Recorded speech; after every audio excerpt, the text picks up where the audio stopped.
Hello guys, ఎలా ఉన్నారు?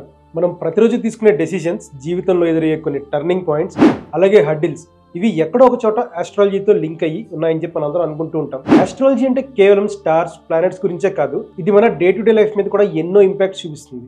రాశి చక్రాలు, జాతకాలు చూస్తే మ్యారేజెస్ సెటిల్ అవుతాయని చెప్పి అనుకుంటూ ఉంటాం. కానీ అవి ఇంత సిగ్నిఫికెంట్ రోల్ ప్లే చేస్తాయా నిజంగా అనేది ఈరోజు తెలుసుకుందాం. మరి మీరు రెడీనా? అయితే మన ఛానల్ని ఇప్పుడే సబ్స్క్రైబ్ చేయండి. నేను కూడా టాపిక్ని స్టార్ట్ చేస్తాను.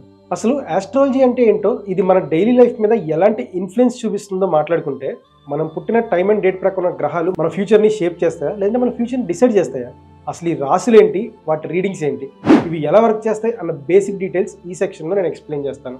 మనం న్యూస్ పేపర్స్లో హారోస్కోప్ చదువుతూ ఉంటాం కదా, అది నిజం కాదని అనుకునే వాళ్ళకి కూడా అందులో ఏదో ఒక మూలలో ఒక చిన్న తెలియని క్యూరియాసిటీ ఉంటుంది. అసలు ఈ జోడియాక్ రీడింగ్స్ ఎలా ఇన్ఫ్లుయెన్స్ చేస్తాయంటే, మీరు కుండలి అనే కాన్సెప్ట్ ని వినే ఉంటారు. అసలు కుండలి అంటే ఏంటి, హారోస్కోప్ నిజంగా అంత ఇంపార్టెంటా? మన డెసిషన్స్, పెళ్లిళ్ళు, కెరీర్స్, ఇలా మన లైఫ్లో ప్రతిదాన్ని ఎంతో ఇన్ఫ్లుయెన్స్ చేసే ప్లానెటరీ మూమెంట్స్ ఉంటాయి.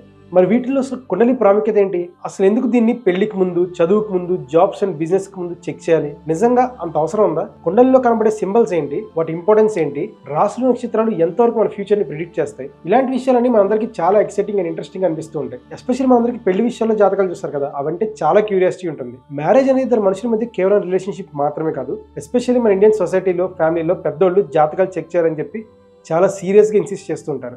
Astrology plays a major role in matching horoscopes, checking compatibility between partners. ఇక ఆ కంపాటబిలిటీ కనుక కుదరకపోతే రిలేషన్షిప్లో ప్రాబ్లమ్స్ వస్తాయని చెప్పి అనుకుంటూ ఉంటారు.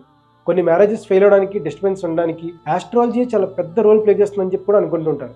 యాక్చువల్లీ ఇందులో కూడా కొంత నిజం ఉంది. అదేంటంటే, ఒక పర్టికులర్ టైంలో, ఒక పర్టికులర్ ప్లానెటరీ మూమెంట్లో మనిషి పుట్టిందని బట్టి వాడి క్యారెక్టరిస్టిక్స్ అనేవి డిసైడ్ అవుతూ ఉంటాయి. అంతవరకు నిజమే. కానీ వాడి పెరిగే వాతావరణ ఇంపాక్ట్ కూడా వాడి మీద చాలా ఉంటుంది. ఎగ్జాంపుల్, ఎవడో ఒకడు ఎప్పుడో పుట్టాడు అనుకోండి, వాడు పుట్టిన టైంని బట్టి గివప్ ఇవ్వని నేచర్ వాడికి వచ్చింది అనుకోండి, కానీ వాడు గ్రో అయ్యే టైంలో వాడికి ఎన్ని ఛాలెంజ్ వచ్చినా కూడా వాడు ఎప్పుడు గివప్ ఇవ్వలేదు. అలాగే ఇప్పుడు వాడు పెళ్లి చేసుకుందాం అనుకున్న అమ్మాయి పుట్టిన డేటింగ్ టైం ప్రకారం ఆమె దేన్ని కూడా సీరియస్గా తీసుకునే లక్షణం ఆమెకు లేదనుకోండి, ప్రతిదాన్ని గివప్ ఇచ్చేసే కంప్లీట్ ఆపోజిట్ లక్షణం వాళ్ళకి ఉందనుకోండి, వాళ్ళిద్దరి జాతకాల ప్రకారం వాళ్ళిద్దరి జాతకాలు మ్యాచ్ అవ్వవు. వాళ్ళిద్దరు కలిసి ఉంటే ఖచ్చితంగా గొడవలు అవుతాయని చెప్పి, స్లోగా వాళ్ళు విడిపోతారని చెప్పి, జాతకాలు కలవట్లేదని చెప్పి వీళ్ళు చెప్తూ ఉంటారు. కానీ ఇది కొంతవరకు కరెక్టే, కానీ వీటిని మనం ఫిక్స్ అయిపోవాల్సిన అవసరం లేదు.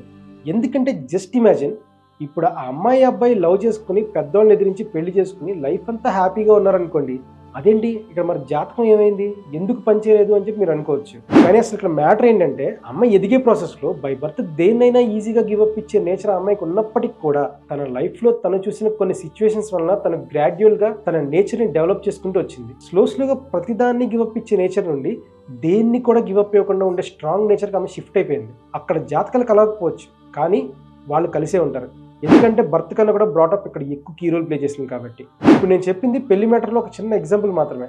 అలాగే ఇప్పుడు కెరీర్స్ రిలేటెడ్ డెసిషన్స్ తీసుకుంటే ఆస్ట్రాలజీ ఎలా హెల్ప్ చేస్తుందంటే, యాక్చువల్లీ మీరు సెటిల్ అవ్వాలంటే మీ జాతకంలో ఉన్న ప్లానెటరీ పొజిషన్ సరైనవా లేదా, రైట్ టైంలో రైట్ కెరీర్ డెసిషన్స్ తీసుకోవాలంటే జాతకం ఎంతవరకు యూజ్ అవుతుంది అని చెప్పి బాగా ఆలోచిస్తూ ఉంటారు. మీ చుట్టుపక్కల ఎవరైనా మీరు చూసుంటే సడన్ గా లైఫ్ లో చాలా మంచి పొజిషన్లోకి వెళ్ళిపోయి ఉంటారండి. మనం వాటి టైం బాగా కలిసి వచ్చిందని, అదృష్టం దరిద్రం పట్టినట్టు పట్టిందని, వాడి గ్రహాల మూమెంట్ బాగుందని చెప్పి ఇలాంటివన్నీ అంటుంటాం.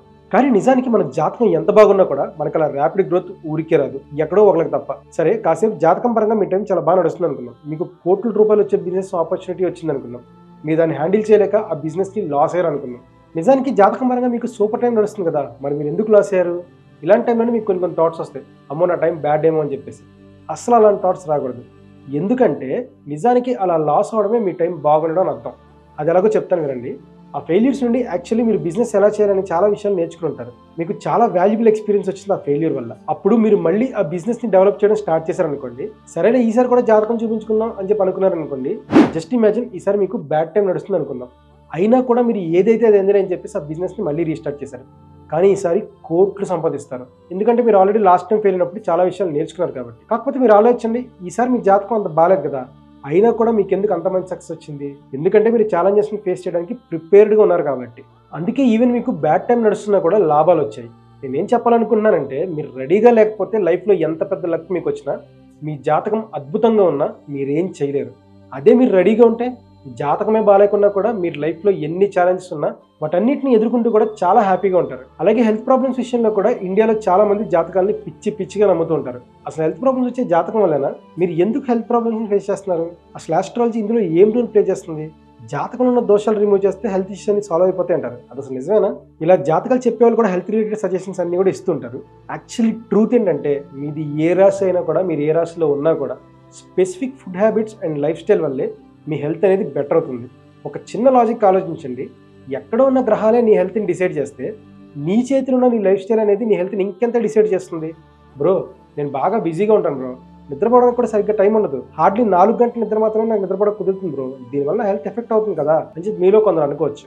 కానీ యాక్చువల్గా 8 hours స్లీప్ సైకిల్ అనేది అందరికీ అవసరం లేదు. ఎందుకంటే సద్గురు ఎలాన్ మస్క్ లాంటి వాళ్ళు కూడా రోజుకి 4 గంటలు నిద్రపోతారు. కానీ వాళ్ళు చాలా హెల్తీగా ఉంటారు. ఎందుకంటే వాళ్ళకి తను తగ్గట్టుగా ఫుడ్ అనేది తీసుకుంటారు. నాన్ వెజ్లు తగ్గించేస్తూ ఉంటారు, ఓన్లీ వెజ్జెస్ తింటూ ఉంటారు, ఫ్రూట్స్ తింటూ ఉంటారు, అలాగే ఫ్రెష్ వెజ్జెస్ తింటూ ఉంటారు. లైక్ ఫ్రిడ్జ్లో పెట్టకుండా ఎప్పటికప్పుడు తెచ్చుకుని వాటిని కన్జ్యూమ్ చేస్తూ ఉంటారు. అలాగే మెంటల్ పీస్ కోసం మెడిటేషన్, యోగా ఆర్ ఎక్సర్సైజెస్ లాంటివి చేస్తూ ఉంటారు. ఇవన్నీ చేసినప్పుడు నిద్ర 4 గంటలు ఉన్నా కూడా మనకు అద్భుతంగా హెల్తీ వేలో ఆ నిద్ర అనేది సరిపోతుంది. అంతేగా నువ్వు బిర్యానీ లైక్ చేస్తున్నావు అనుకో, అప్పుడు నీకు 8 గంటల నిద్ర కూడా సరిపోదు. గుర్తుపెట్టుకో, నీ ప్రాణం ఉండేది ఈ భూమి మీద కాదు, నీ ఊర్లో కూడా కాదు, కనీసం నీ ఇంట్లో కూడా కాదు, నీ శరీరంలో మాత్రమే ఉంటుంది. సో దాన్ని మంచిగా చూసుకో. ప్యాకెట్స్ ఆఫ్ ప్యాకెట్స్ దమ్ము కొట్టొద్దు, లీటర్స్ ఆఫ్ లీటర్ మందు కూడా తాకు. అన్ని సరిగ్గా పాటిస్తే గ్రహాలు ఎలా ఉన్నా కూడా మనం సేవ్ చేసుకోవచ్చు. ఏం సరిగ్గా చేయకపోతే గ్రహాలన్నీ నీ ఇంటి ముందు వచ్చి క్యూ కట్టినా మిమ్మల్ని ఎముడు తీసుకుని వెళ్లకుండా ఆపలేవు. వీటన్నిటితో పాటు ఆస్ట్రాలజీలో కొన్ని రెమెడీస్ కూడా చెప్తారు కదా. లైక్ చాలా దోషాలు ఉంటాయి, అడ్డంకులు ఉంటాయి, దాన్ని ఓవర్కమ్ చేయాలంటే ఈ పూజలు చేసుకోండి, ఆ పరిష్కారాలు చేసుకోండి అని చెప్తుంటారు కదా. అవన్నీ మనని కొన్నిసార్లు సైకలాజికల్గా కూడా ఎఫెక్ట్ చేస్తాయి. రెమెడీస్ అనేవి కీ రోల్ ప్లే చేస్తాయి. కానీ ఎప్పుడంటే మీరు నిజంగా దాని గురించి తెలుసుకున్నప్పుడు, దాన్ని మీరు మనస్ఫూర్తిగా నమ్మినప్పుడు. మీకు ఒక చిన్న ఎగ్జాంపుల్ చెప్తాను. ఎవరో ఒక పూజారి గారు మీ దగ్గరికి వచ్చి మీ ఇంట్లో పరిస్థితులు బాగాలేకపోవడం వల్ల లక్ష్మీ గణపతి హోమం చేయాలని చెప్పి మీకు చెప్పారనుకోండి, మీరు ముందే పూజారి గారిని చేయడం వల్ల మీకు జరిగే మంచి ఏంటో క్లియర్గా తెలుసుకోవాలి. లైక్ అది ఎలా వర్క్ అవుతుందో తెలుసుకోవాలి. మీరు హోమంలో ఆ యజ్ఞంలో వేసే ఐటమ్స్ వాళ్ళ చుట్టూ మన గాల్లో చాలా కెమికల్ రియాక్షన్ జరుగుతుంది. దానివల్ల మన బాడీకి ఏం మంచి జరుగుతుందో మీరు ఇంటర్నెట్లో రీసెర్చ్ చేయాలి. ఇదంతా సైన్స్ పరంగా ఉంటే, అలాగే మన దేవతలకి ఫుడ్ పెడుతూ ఉంటాం యజ్ఞాల్లో మనం కొన్ని వేయడం వల్ల. అలాగే హవిస్లు ఇవ్వడం ద్వారా దేవతలతో పాటు మన ఇంట్లో చనిపోయిన వాళ్ళకి, అలాగే పెద్దవాళ్ళకి, పూర్వీకులకు కూడా మనం ఫుడ్ పెడుతూ ఉంటాం. ఇవన్నీ పక్కన పెడితే ఎక్కడైతే యజ్ఞాలు బాగా జరుగుతాయో అక్కడక్కడ వర్షాలు బాగా పడతాయి అంటారు. ఇదేం మిత్ కాదు, ఇది సైంటిఫికల్లీ కూడా ప్రూవ్ అయిన ఫ్యాక్ట్. చాలా మంది ఫారెన్ సైంటిస్టులు కూడా అగ్నిహోత్రం అనే కాన్సెప్ట్ మీద రీసెర్చ్ చేసి చాలా బుక్స్ రాశారు. సో గైస్, చివరిగా నేను చెప్పేది ఒకటే, ఆస్ట్రాలజీ అనేది నిజం. దాన్ని ఎవరైతే కంప్లీట్గా అర్థం చేసుకుని మనకు రిజల్ట్స్ యాక్యురేట్గా చెప్పగలుగుతారో, ఆ స్కిల్ ఉన్న పర్సన్ని ఫైండ్ అవుట్ చేయడం మనకు అన్నిటికంటే కష్టమైన టాస్క్ అనమాట. సో ఫైనల్లీ ఆస్ట్రాలజీ అనేది సైంటిఫిక్ అప్రోచ్ అయినా లేక బిలీఫ్స్ మీద ఆధారపడిందా? ఈ క్వశ్చన్స్ అన్ని సొసైటీలో చాలా మందిని కన్ఫ్యూజ్ చేస్తూ ఉంటాయి. ట్రస్ట్ చేసే వారికి చాలా నిజం అనిపిస్తుంది, చేయని వారికి కంప్లీట్గా అబద్ధం అనిపిస్తుంది. ఇంతకీ మీకేమనిపిస్తుందో కామెంట్ చేయడం మాత్రం మర్చిపోకండి. ఈ వీడియో మీకు నచ్చితే లైక్ చేసి మీ ఫ్రెండ్స్ అండ్ ఫ్యామిలీకి షేర్ చేయండి. ఇలాంటి మరిన్ని ఇంట్రెస్టింగ్ అండ్ ఆథెంటిక్ కంటెంట్ కోసం ఇప్పుడే మన ఛానల్ని సబ్స్క్రైబ్ చేయండి. మళ్ళీ ఇంకో వీడియోతో మీ ముందుకు వస్తాను. అంతవరకు స్టే ట్యూన్డ్.